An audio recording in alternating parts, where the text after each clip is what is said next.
విచారణను ఎట్లా చూస్తారు? అసలు ఏంటి ఇట్లా విచారణలతో కాలయాపన చేస్తున్నారు అనుకుంటున్నారా? కక్షపూరితమైన రాజకీయాల్లో కుట్ర పొరపడతాయి.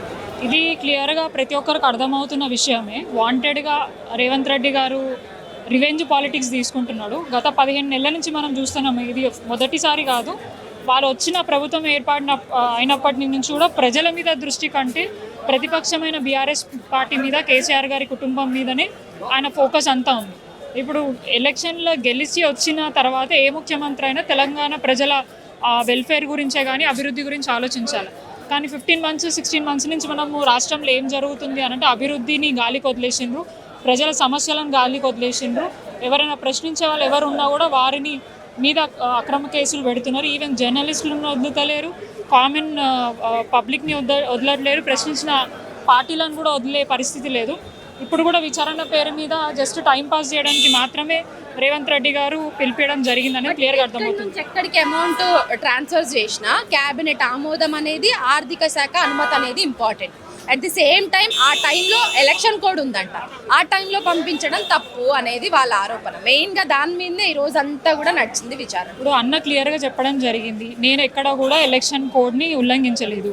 ఇన్ కేస్ నిజంగానే అది చేసి ఉంటే ఎలక్షన్ కోడ్ ఉంది, దానికి ఎలక్షన్ కోడ్ నిజంగా ఆ టైంలో చేస్తుంటే డెఫినెట్గా ఎలక్షన్ కోడ్కి ఎలక్షన్ కమిషన్కి అధికారం ఉంది. డెఫినెట్గా దాని మీద విచారణ చేసి ఏమంటారు యాక్షన్ తీసుకోవడానికి. బట్ ఇప్పటిదాకా ఎలక్షన్ కమిషనే రాలేదు కదా, వీళ్ళు జస్ట్ ఎలక్షన్ కోడ్ అంటున్నారు కానీ ఇప్పటిదాకా రాలేదు. అండ్ మోర్ ఓవర్ క్యాబినెట్ ఆమోదించడం అంటున్నారు. ఆయననే ఒక శాఖ మంత్రి, ఆయనకు అన్ని పవర్స్ ఉంటాయి. డెఫినెట్గా ఆయన పరిధిలో అంటే ఒక స్పాన్సర్ చేస్తా అన్న వ్యక్తి టైంకి రాలేకపోవడం వల్ల ఏదైతే ఇంటర్నేషనల్ ఏమంటారు రేస్ అనేది మన హైదరాబాద్ నుంచి మిస్ అవుతుంది అన్న ఉద్దేశంతో కేటీఆర్ గారు ఆ డెసిషన్ తీసుకొని హెచ్ఎండిఏ నుంచి ఆ నిధులు కేటాయించడం జరిగింది. అండ్ క్లియర్గా అక్కడ ఏసీపీ ఇన్వెస్టిగేషన్ చేసే విధంగా కూడా ఎటువంటి కరప్షన్ జరగలేదు. అండ్ ఆల్మోస్ట్ ఇప్పటికి 3rd time కదా, మరి 3 times ఇన్వెస్టిగేషన్కి పిలిచినప్పుడు నీ దగ్గర ఏదో ఒక ప్రూఫ్ దొరుకుండొచ్చు కదా, అంటే కేటీఆర్ గారు కరప్షన్ చేసిరని. కానీ ఇప్పటికీ కూడా నువ్వు విచారణ పేరుతో టైంపాస్ చేస్తున్నా అంటే క్లియర్గా అర్థమవుతుంది ఏం జరుగుతుందో.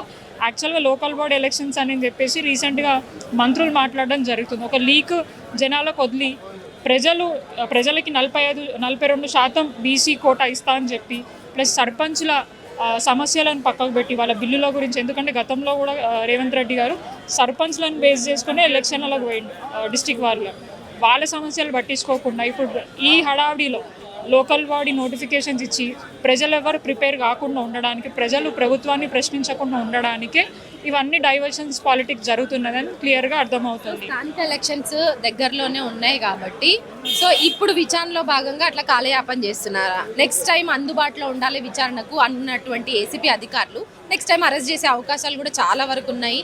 ఈసారికి వదిలేసినామంటూ అంటే అరెస్ట్ చేయడానికి మీకు ఎక్కడ స్కోప్ లేదు. ఇప్పటిదాకా 3 సార్లు విచారణ చేసారు. 15 నెలలు 16 నెలలు మీ ప్రభుత్వం వచ్చింది కదా, ఎక్కడ అవినీతి జరిగింది అనేది ఒక్క ప్రూఫ్ కూడా బయట పెట్టలేని పరిస్థితి. వారి ఆరోపణ ఏంటి, ఆర్బీఐ పర్మిషన్ ఇవ్వలేదు. అవి చిన్న చిన్న టెక్నికల్ ఇష్యూస్ కదా, దాంట్లో కరప్షన్ ఎక్కడుంది? ఏసీబీ అంటే ఇప్పుడు ఏసీబీ అని అంటేనే మనం బ్రైబ్ చేస్తున్నారు, కరప్షన్ ఇస్తున్నారు అనేది చూపించాలి. కానీ ఎక్కడ కూడా కరప్షన్ కనిపించట్లేదు కదా. ఇది డైరెక్ట్గా బ్యాంక్ టు బ్యాంక్ కానీ ఒక ఆర్గనైజేషన్కి కానీ అమౌంట్ ట్రాన్స్ఫర్ అయింది. అండ్ మోర్ ఓవర్ ఈ ఈఆర్ఎస్ ఫార్ములా వల్ల హైదరాబాద్ బ్రాండ్ పెరిగింది. అండ్ మోర్ ఓవర్ 700 నుంచి 15,000 crores వరకు మనకి ఇన్వెస్ట్మెంట్స్ వచ్చినాయి, ఎన్నో ఉద్యోగాలు వచ్చినాయి, ఎన్నో కంపెనీస్ ఇక్కడికి వచ్చి ఇన్వెస్ట్ చేస్తున్నారు. ఎంతోమంది అంటే ఒక లెవెల్కి హైదరాబాద్ పోయింది తప్ప ఎక్కడ కూడా ఇబ్బందికరమైన సిచ్యువేషన్ తీసుకురాలేదు. ఇన్ కేస్ ఆయన, ఎందుకంటే ఆల్రెడీ ఆయననే ఒక ఏసీపీ ఎంక్వైరీలో 10 years నుంచి ఆ ఎంక్వైరీలో ఉన్నాడు. అండ్ మోర్ ఓవర్ రీసెంట్గా కేటీఆర్ గారు ఒక ఛాలెంజ్ కూడా విసరడం జరిగింది రేవంత్ రెడ్డి గారికి. లైఫ్ డిటెక్టర్ టెస్ట్ పబ్లిక్లో కూర్చొని నువ్వు కూడా ఏసీపీ విచారణని 10 సంవత్సరాల నుంచి ఎదుర్కొంటున్నావు కదా, మరి నిజమేంటిదో నిజాలేందో ప్రజల ముందే పెడదాము. ఆల్రెడీ నిజాలేందో నేను క్లియర్గా అసెంబ్లీ సాక్షిగా, మీడియా సాక్షిగా, తెలంగాణ ప్రజల సాక్షిగా ఎక్స్ప్లెయిన్ చేయడం జరిగింది. ఎక్కడ కూడా అవినీతి జరగలేదు. అది కూడా నువ్వు ఈ 3 సార్ల విచారణలో ఎక్కడ ప్రూవ్ చేయలేకపోయినావు. అడిగి బోర్ కొడతలేదా రేవంత్ రెడ్డికి కానీ అధికారులకు కూడా అర్థం అవ్వట్లేదు. నిజంగా తెలంగాణ ప్రజలు పిచ్చోళ్ళు కాదు, వాళ్ళకి అర్థమవుతుంది. ఆయన ఇస్తా అన్న గ్యారంటీలు ప్రజలు మాట్లాడొద్దు, డిస్కషన్ చేయొద్దు. ఎక్కడ కూడా ఇప్పుడు మనకు రీసెంట్గా గద్దర్ అవార్డ్స్ జరిగినాయి. అసలు అది ఈ టైంలో పెట్టాల్సిన అవసరం లేదు. ఎందుకంటే రాష్ట్రంలో డబ్బులు లేనన్న వ్యక్తి ఆ గద్దర్ అవార్డ్స్ పెట్టి వాళ్ళకి 10 లక్షలు ఇవ్వడం ఏంటంటే నాకు అర్థం అవ్వట్లేదు. ప్లస్ మిస్ వరల్డ్ కాంపిటీషన్ అన్నాడు. మిస్ వరల్డ్ కాంపిటీషన్స్కి ప్రభుత్వం ఎటువంటి ఖర్చు చేయలేదని మాట్లాడుతున్నారు అందరూ నాయకులు. ఖర్చు చేయకపోతే స్పాన్సర్షిప్స్ వచ్చిర్రు. మరి వాళ్ళు చెప్పడం అంటే మనం అందరం 200, 300 మనం అంటున్నాము, కానీ మంత్రులు కానివ్వండి అందరూ ఏమంటున్నారు అంటే లేదు ప్రభుత్వం ఎటువంటి ఖర్చు చేయలేదు, స్పాన్సర్షిప్స్తోనే ఈ మిస్ వరల్డ్ కాంపిటీషన్స్ మేము కండక్ట్ చేసినాం అంటారు. ఓకే, స్పాన్సర్షిప్తో చేసినాం, మరి వచ్చిన స్పాన్సర్షిప్ ప్రజల అభివృద్ధి మీద సంక్షేమం మీద పెడితే ప్రజలు సంతోషపడు కదా. ఎవరిని లబ్ధి చేకూర్చడానికి, ఎవరిని సంతోషపెట్టడానికి. అదే మిస్ వరల్డ్ కాంపిటీషన్లో పార్టిసిపేట్ చేస్తున్న ఒక ఇంగ్లాండ్ కంట్రీకి సంబంధించిన లేడీ తెలంగాణ రాష్ట్రం మీద ఒక ఆరోపణ చేసిపోయింది, కాంగ్రెస్ ప్రభుత్వం మీద, ముఖ్యమంత్రి అనుచరుల మీద, వాళ్ళ ఫాలోవర్స్ మీద. మరి వారి మీద ఇప్పుడు దాకా ఎటువంటి కేసు పెట్టలేదు.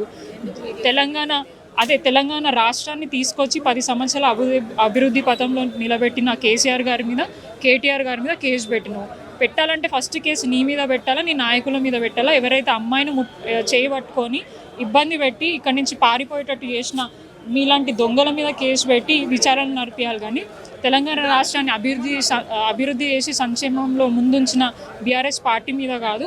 నిజంగా ఒక దొంగ రాష్ట్రంలో పరిపాలిస్తే ఎట్లుంటుంది అనేది క్లియర్గా 15 నెలలు 16 నెలల పాటు ప్రజలందరికీ అర్థమవుతుంది. వాళ్ళ ఉసురు పోసుకుంటున్నాడు, తెలంగాణ రాష్ట్ర ప్రజల ఉసురు పోసుకుంటున్నాడు రేవంత్ రెడ్డి. అది మాత్రం అర్థమవుతుంది. ఎలక్షన్లకు తెలంగాణ ప్రజలు ఖచ్చితంగా చెప్పుతోని కొట్టే విధంగా కూడా నీకు బుద్ధి చెప్తారు.